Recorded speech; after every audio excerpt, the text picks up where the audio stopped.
बार बार कह रहे हैं कि भाई मेरी हुकूमत नीतीश कुमार के रास्ते ही चलेगी, सांप्रदायिकता पर हम कोई समझौता नहीं करने वाले। तो अब तो अल्पसंख्यक समाज को आश्वस्त हो जाना चाहिए, मन में किसी प्रकार की कोई संशय, कोई भी किसी भी तरह की हिचकिचाहट नहीं रखनी चाहिए कि जैसे वो नीतीश कुमार के शासन में सुरक्षित थे, वैसे ही चूंकि ये शासन भी नीतीश कुमार के रास्ते ही चल रही है, आज क्यों नहीं कोई विपक्ष का नेता जाएगा किसी अल्पसंख्यक मतलब बिरादरी के टोले में, तो उसको क्यों नहीं पूछेगा जो तुम तो कहते थे जो तुम्हारा नाम काट देगा।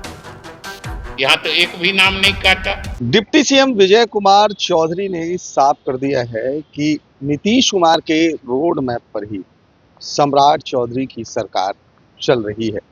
साथ ही साथ उन्होंने अल्पसंख्यकों को लेकर कहा है कि जिस तरह से अल्पसंख्यकों को नीतीश कुमार ने आगे बढ़ाने का काम किया, सम्राट चौधरी भी उनको आगे बढ़ाएंगे। साथ ही साथ उन्होंने कहा है कि ट्रिपल सी यानी क्राइम, करप्शन और कम्युनलिज्म पर कोई भी समझौता नहीं होगा। पहले आपको सुनवाते हैं कि क्या कह रहे हैं डिप्टी सीएम विजय कुमार चौधरी। यहाँ उपस्थित सभी मीडिया के साथीगण, हम तो अध्यक्ष जी को धन्यवाद देते हैं, नहीं तो हमको तो लग रहा था कि इस प्रेस कॉन्फ्रेंस का मुद्दा जो भी हो, ये हम ही को मुद्दा बनाए जा रहे थे, हम ही को बोले जा रहे हैं।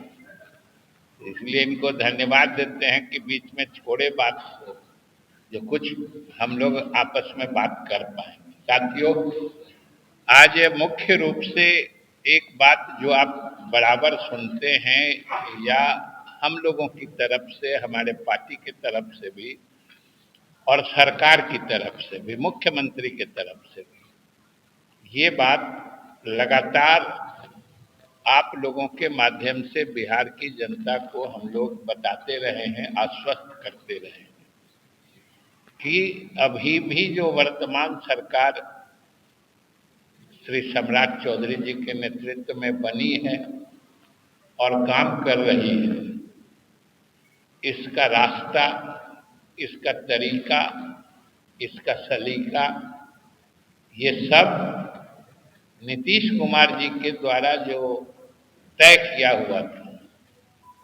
हम लोग उसी रास्ते चल रहे हैं और चलेंगे भी आगे।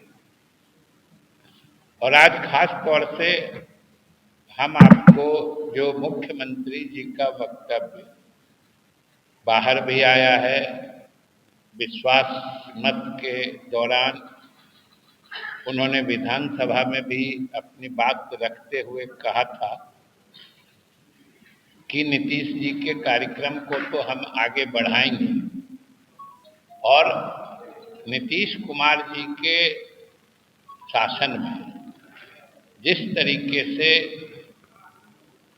3C से जो कोई कॉम्प्रोमाइज करने की बात नहीं थी, क्राइम, करप्शन और कम्युनलिज्म,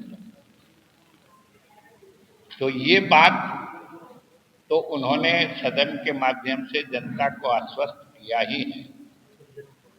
आज मैं विशेष रूप से उसका जो तीसरा मुद्दा है कि अपराध और भ्रष्टाचार के साथ सांप्रदायिकता पर भी जो सरकार की जीरो टॉलरेंस की नीति है, ये ध्यान देने की बात है, क्योंकि बराबर इस बात को, इस मुद्दे से खेलने की और इस मुद्दे को भड़काने की कोशिश हमारे विपक्ष के साथी करते रहते हैं कि हमारे मुख्यमंत्री जी ने स्पष्ट कह दिया है कि सांप्रदायिकता पर भी जो जीरो टॉलरेंस की नीति नीतीश कुमार जी के समय में चल रही थी, आगे भी वही चलेगी। ये बड़ी स्पष्टता से उन्होंने कहा।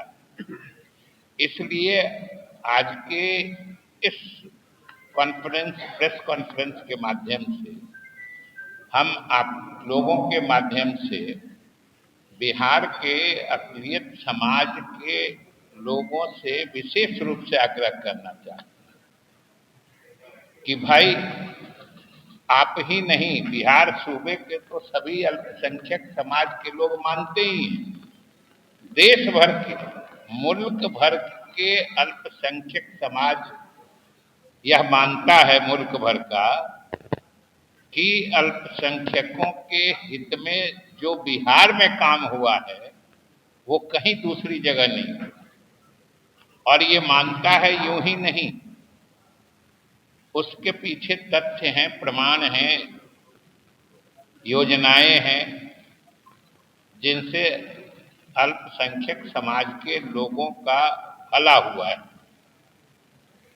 और अब सिर्फ जो पहले माहौल बनाया जाता था एनडीए की हुकूमत से पहले कि अल्पसंख्यक समाज के लोगों को जैसे सुरक्षित, माने तुमको कोई कुछ बिगाड़ नहीं सकता, ये बात कितनी ऊंची आवाज में बोली जाती है। जैसे लगता है कि अल्पसंख्यक समाज के लोगों को सिर्फ समाज में कोई मारे नहीं, उनका इतना ही अधिकार है। उनको आगे बढ़ने का अधिकार नहीं है, उनको तालीम हासिल करने का अधिकार नहीं है, उनको नौकरी में जाने का अधिकार नहीं है, उनको तालीम याफ्ता बना के सरकारी नौकरियों में पहुंचा के उनकी माली हालत सुधारा जाए। ये न सरकार की नीति होती है। लेकिन आप याद कर लीजिए, अब मैं चुनौती के साथ कहता हूं कि एनडीए की हुकूमत बनने से पहले याद कर लीजिए, जो पीछे के शासनकाल थे दोनों खंड में, कि कभी उनकी माली हालत सुधारने का कोई मंसूबा यानी योजना नहीं तैयार किया जाता। अरे रहते तुम्हारा कोई कुछ नहीं बिगाड़ सकता। और ये जान लीजिए कि अगर ये बोलने की जरूरत पड़े, कहीं न कहीं कुछ पेच है, कहीं न कहीं कुछ गड़बड़, कहीं न कहीं सियासत। क्योंकि जब पूरे सूबे में अमन चैन शांति रहेगी तो फिर किसको कहां कोई मार रहा है। जब किसी को कोई मारने वाला नहीं है, कोई मार नहीं रहा, तब अगर कोई अकारण बोले जा रहा है कि अगर तुमको कोई मारेगा तो हम खड़े हैं तुम्हारे लिए, ये तो खोखली मानसिकता है, बहकाने की मानसिकता है। और सबसे बड़ी बात है कि जो नीतीश कुमार जी ने अल्पसंख्यकों के हित में बिहार में काम किए, जिसका असर अब सतह पर आ चुका है। आप गांव देहात में जाके किसी सुदूर गरीब अल्पसंख्यक समाज के टोले में जाके देखिए, वहां भी आपको जीविका से जुड़ी महिलाएं मिल जाएंगी, वहां भी आपको गरीब परिवार के बच्चे मिल जाएंगे जिनको वजीफा मिल रहा है, स्कूल में कपड़े ड्रेस मिल रहा है। वो अगर पास करते हैं तो उनको मुख्यमंत्री प्रोत्साहन योजना में सहायता भी मिल रही है। ये आज कोई कहने की बात नहीं है, कोई आदमी कहीं किसी जगह जाके देख सकता है।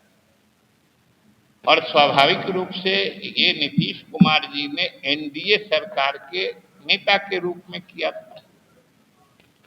तो आजकल जो खामखा एक भाजपा के नाम पर हवा खड़ा करके अल्पसंख्यक समाज के का भावनात्मक शोषण किया जाता है, आज जरूरत है इस समाज में उसके प्रति बेदार होने, जागरूक होने की। जब कोई आपको कुछ बिगाड़ने वाला नहीं है, तब बेमतलब आपके लिए जान गंवाने वाला आदमी से क्या मतलब है भाई। जरूर कोई एजेंडा पर है, जरूर कुछ चाहता है। और इन लोगों की नीयत तो पिछले दिनों ही साफ हो चुकी है। याद करिए पिछले कुछ वर्षों में इन लोगों ने क्या क्या किया अल्पसंख्यक समाज को बहकाने के लिए। जो जो चीजें आई, चाहे नागरिकता संशोधन कानून आया, आज से 7-8 साल पहले क्या हंगामा मचाया गया था देश में, याद करिए। ये लाया ही गया है अल्पसंख्यकों की नागरिकता समाप्त करने। आज 8 साल हो गए कानून बने। कोई बता देते किस अल्पसंख्यक की नागरिकता खत्म की गई है, कोई बता दे। वैसे ही अभी 2 साल 1.5 साल पहले वक्फ संशोधन कानून आया था। किस ढंग से बात उड़ाई गई। ये सरकार द्वारा वक्फ की संपत्ति हड़पने का कानून बनाया गया। कितने वक्फों की संपत्ति हड़पी गई है सरकार के द्वारा। और सबसे लेटेस्ट जो इस चुनाव के दरमियान एसआईआर के लिए उड़ा था, जिसमें बंगाल अभी भी उलझा हुआ है, कि अपने यहाँ पूरे बिहार में बड़ी पार्टी से लेके स्थानीय पार्टी, मजबूत पार्टियों के नेता साथ साथ घूम के कैसे माहौल बना रहे थे। जो एसआईआर लाया गया है, अल्पसंख्यकों का नाम अधिक से अधिक मतदाता सूची से हटा देने, यही दुष्प्रचार किया गया था। एसआईआर हो भी गया, मतदाता सूची का पुनरीक्षण भी हो गया, और इलेक्शन कमीशन से लेके हम लोग भी विधानसभा में कहते रहे थे कि भाई पूरे सूबे से, पूरे प्रदेश के किसी कोने से एक नाम तो ला दो जिसका नाम काट दिया गया हो, जो सही में नागरिक है उसका नाम काट दिया गया हो। एक मिसाल नहीं दे पाए। लेकिन हंगामा कितना हुआ था। तो आखिर आज ये अल्पसंख्यक समाज सोचेगा ना कि इन लोगों को इस तरह के मुद्दों पर बेमतलब भड़काने की साजिश क्यों होती है। और धीरे धीरे वो बेदारी, जागरूकता, अक़लियत समाज में आ रही है और अब और तेज हो गई है कि जब वो देख रहे हैं कि भले भाजपा ही आज नेतृत्व कर रही है, लेकिन तरीका नीतीश कुमार का ही। बार बार कह रहे हैं कि भाई मेरी हुकूमत नीतीश कुमार के रास्ते ही चलेगी, सांप्रदायिकता पर हम कोई समझौता नहीं करने वाले। तो अब तो अल्पसंख्यक समाज को आश्वस्त हो जाना चाहिए, मन में किसी प्रकार की कोई संशय, कोई भी तरह की हिचकिचाहट नहीं रखनी चाहिए कि जैसे वो नीतीश कुमार के शासन में सुरक्षित थे, वैसे ही चूंकि ये शासन भी नीतीश कुमार के रास्ते ही चल रही है, इस शासन में भी वो उसी तरह सुरक्षित रहेंगे। उनको कोई जबरदस्ती तक तबाह नहीं कर सकता। और हमको तो एहसास है कि ये बात अल्पसंख्यक बिरादरी के लोग समझने लगे। और आज क्यों नहीं कोई विपक्ष का नेता जाएगा किसी अल्पसंख्यक मतलब बिरादरी के टोले में, तो उसको क्यों नहीं पूछेगा कि तुम तो कहते थे कि तुम्हारा नाम काट देगा। यहाँ तो एक भी नाम नहीं काटा। और या तो काटा किसी का तो बता दो, नहीं तो तुम खुद अपने घोषणा करो कि हम लोग झूठे हैं, हम लोग ठगते हैं, हम लोग दुष्प्रचार करते हैं। ये क्यों नहीं पूछेगा। और चाहे वक्फे का बात हो, चाहे नागरिकता कानून संशोधन कानून की बात हो, या आज 8 साल हो गया, कोई पूछेगा ना भाई कि भाई इतने जोर से समझाने आते थे कि भाई ये कानून बनाया है तुम्हारी नागरिकता खत्म कर देगा, और आज तक एक भी मिसाल नहीं बन पाई। तो हम तो यही कहेंगे कि भाई इतने झूठे और फरेबी विपक्ष की नीतियां इस प्रदेश में अब और अधिक चलने वाली नहीं है। और जिस ढंग से वो अल्पसंख्यकों को बरगलाने का काम करते थे, बहकाने का काम करते थे, उनका भावनात्मक शोषण करते थे। अब वो मुकम्मल तौर पर समझ चुके हैं कि भाई इसमें से कोई हमारा भला करने वाला नहीं है, क्योंकि इनकी जब हुकूमत थी तो सबसे पिछड़े समाज में अल्पसंख्यक की गिनती होती थी, और कोई 2005 से लेकर 25 के बीच में अल्पसंख्यक समाज में जो तरक्की हुई है उसका कोई हिसाब देख ले। जो पढ़ाई में कितना तेजी आई है, बच्चों को आगे बढ़ने में कितनी तेजी आई है, मुख्यमंत्री उद्यमी योजना से कितने लोग आगे बढ़े हैं। बाकी तो उनके सामाजिक इसमें जो कब्रिस्तान है या ये है उसकी चर्चा हम नहीं करना चाहते। हम सिर्फ जो अल्पसंख्यक गरीब समाज की माली हालत सुधारने के लिए, क्योंकि कोई समाज परिवार आगे बढ़ने का असली पैमाना उसकी आर्थिक स्थिति सुधारना ही होता है, और शिक्षा सबसे बड़ी धुरी होती है जिसके चारों तरफ विकास के काम घूमते हैं। समाज जब तक शिक्षित नहीं होता है विकास नहीं हो सकता। कोई बता दे कि 2005 के पहले अक़लियत के बच्चों को इल्म याफ्ता बनाने के लिए क्या किया गया था। और आज जितने मदरसे से लेके अलग अलग योजनाएं चलाई गई हैं, चाहे स्टूडेंट क्रेडिट कार्ड योजना है, यहाँ हज भवन में अल्पसंख्यक समाज के जो थोड़ा मेरिट वाले बच्चे हैं उनके लिए अलग से कोचिंग की व्यवस्था की गई है। और पता नहीं आप लोगों को याद होगा, अभी पिछले ही साल 2 साल पहले यहीं फुलवारी शरीफ की एक लड़की वहीं से कोचिंग करके वो यूपीएससी क्रैक करके आईएएस बन गई, वहीं से कोचिंग करके।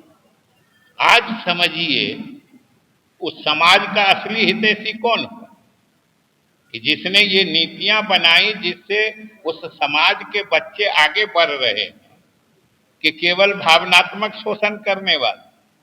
और उसमें भी क्या शोषण करेंगे, कैसे कोई शोषित हो जाएगा। सबों ने देखा है कि अल्पसंख्यकों के कातिलों को पनाह देने वाले वही लोग, लेकिन एक खासियत उनमें जबरदस्त है जिसके प्रति सचेत रहना होगा और बेदारी की वही जरूरत है। ये लोग इतने कलाकार हैं कि जो इनके मददगार होते हैं उनको गुनहगार बना देते हैं, जो इनके गुनहगार होते हैं उनको मददगार समझा देते हैं। तो अब स्थिति बदल गई है, और अब किसी पार्टी का नाम का हुआ दिखा के बिहार के अल्पसंख्यकों को कोई भरमा नहीं सकता है, भड़का नहीं सकता है, बहका नहीं सकता। वार्ता में उपस्थित पार्टी के नेता, बिहार सरकार के उप मुख्यमंत्री माननीय विजय चौधरी जी,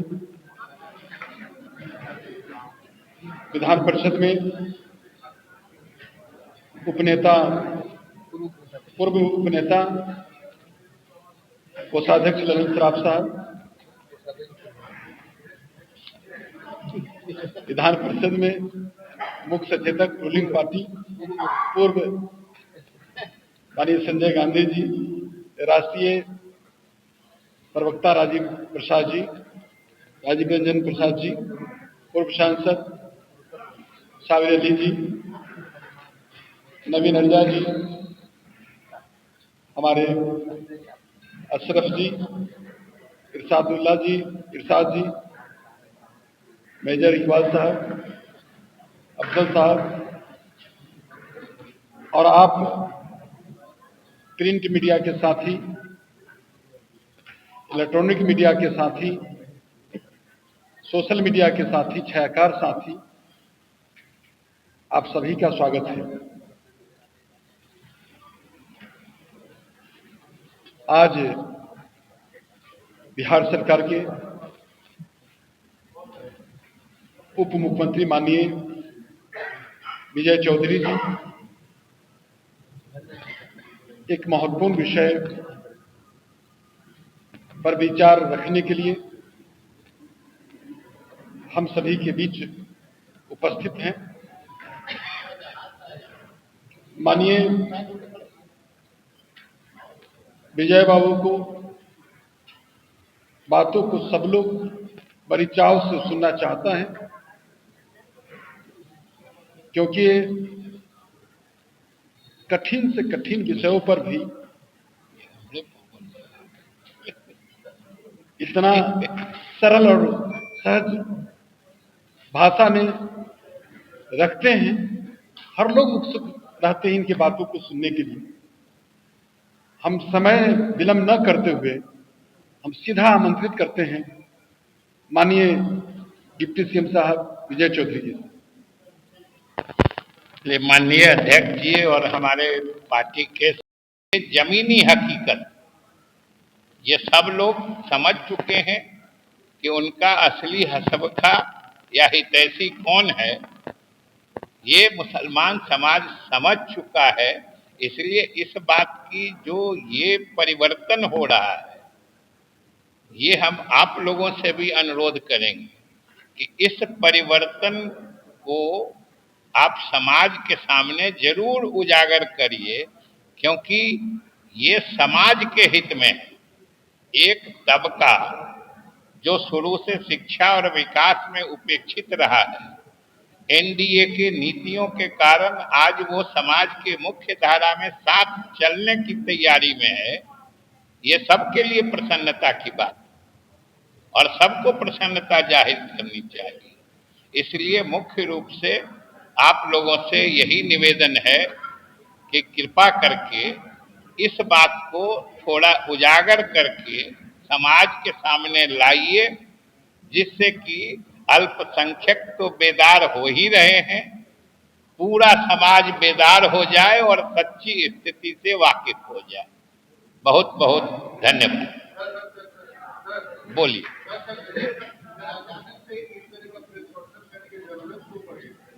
जरूरत पड़ी वो तो बता दिया ना, उनकी कलाकारी के कारण। अभी हमने बताया ना कि उनकी कलाबाजी जो है या बहकाने भरमाने का जो उनका तरीका है, उसमें कहीं फिर से न फंसा लें, इसलिए उनको ये तो उनको महारत है कि असली मददगार को गुनहगार बना देते हैं और असली गुनहगार को जो कातिल होते हैं उनको हेलीकॉप्टर पर ले जाके उनको सम्मानित करते हैं। इसलिए कहीं फिर से न उनका ये जाल फैला है, इसलिए ये कह रहे हैं। और हम तो कहा कि ये आप लोगों का भी दायित्व है कि सही सच्ची सियासत का अगर कोई रूप बन रहा है तो मीडिया का भी धर्म है उसको आगे बढ़ाना। मीडिया सिर्फ जो घटना घटी है उसी को कहने के लिए नहीं है, जो घटना घटी है उसको कहते हुए कि ये घटना समाज के लिए उचित है कि नहीं है, ये भी कहने का काम मीडिया का है। इसलिए अगर कोई अच्छी चीज विकसित हो रही है तो उसको थोड़ा तरजीह देना चाहिए, इसीलिए हमने कहा।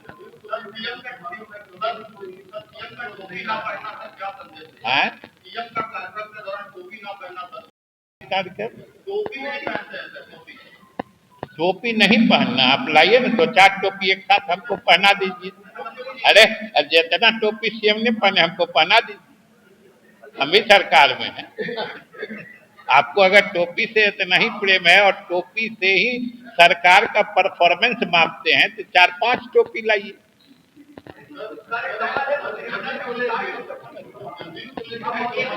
क्या अब देखिए, अब ऐसे में हम कैसे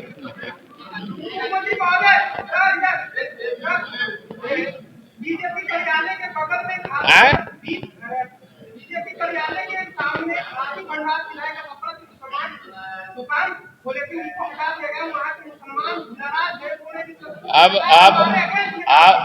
अब आप कोई प्रशासनिक कार्रवाई को किसी समाज के खास वर्ग से जोड़ के मीडिया का नाम बदनाम नहीं करिए। बोलिए।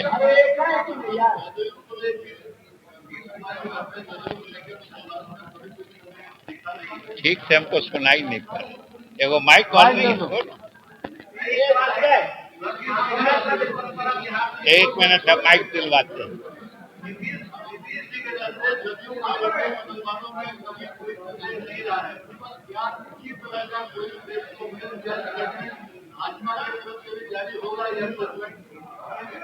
ये जारी करने की जरूरत तब होगी ना जब मेरी बात आपको समझ में नहीं आएगी, और हम समझते हैं कि आप इतने समझदार हैं कि मेरी बात से आप जरूर समझ जाएंगे।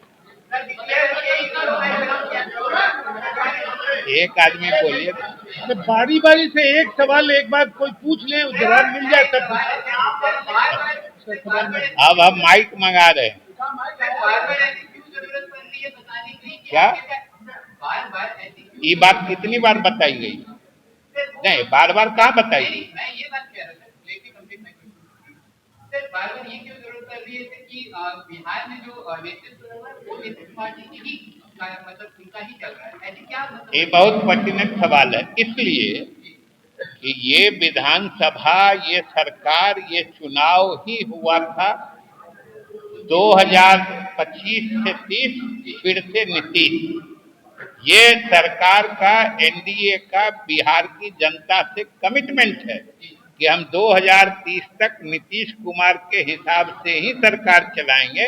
इसलिए हम लोग बार बार कह रहे हैं। हमने विधानसभा में भी कहा था, जब नेता प्रतिपक्ष ने कहा कि भाई 25 से 30 नीतीश की बात थी तो कैसे बदल गया, हमने कहा बदला कहाँ? ये नीतीश जी ने आशीर्वादित किया है सम्राट चौधरी जी को कि उनके नीतियों को अब वो आगे बढ़ाएंगे। जनता का कमिटमेंट नीतीश जी के नीतियों को आगे बढ़ाने से है, और नीतियां बढ़ रही हैं और बढ़ती रहेंगी। अब चलिए अब खत्म किया जाए। हम कहते सब लोग संतुष्ट है, जल्द हो जाएगा, कुछ दिन और इंतजार करिए। चलिए। तो आपने इस साफ तौर पर सुना विजय कुमार चौधरी कहते हुए नजर आ रहे हैं कि जो नीतीश कुमार ने रोड मैप खींचा है उसी पर सम्राट चौधरी की सरकार चल रही है। वहीं बिहार में अपराध को लेकर उन्होंने साफ कर दिया है कि CCC क्राइम, करप्शन और कम्युनलिज्म से सरकार कोई भी समझौता नहीं करेगी, और कह दिया है कि नीतीश कुमार जिस तरह से अल्पसंख्यकों के चहेते रहे हैं, अब सम्राट चौधरी भी अल्पसंख्यकों के लिए काम करेगी। आने वाले वक्त में अब ये देखना है कि जिस तरह से लगातार अल्पसंख्यकों को रिझाने के लिए जिस तरह से विजय कुमार चौधरी का बयान आया है, क्या वाकई अल्पसंख्यक अब एनडीए के पाले में घुसते हुए नजर आएंगे? कैमरा पर्सन गोलू के साथ सुधेंद्र रमन, NBC 24 पटना।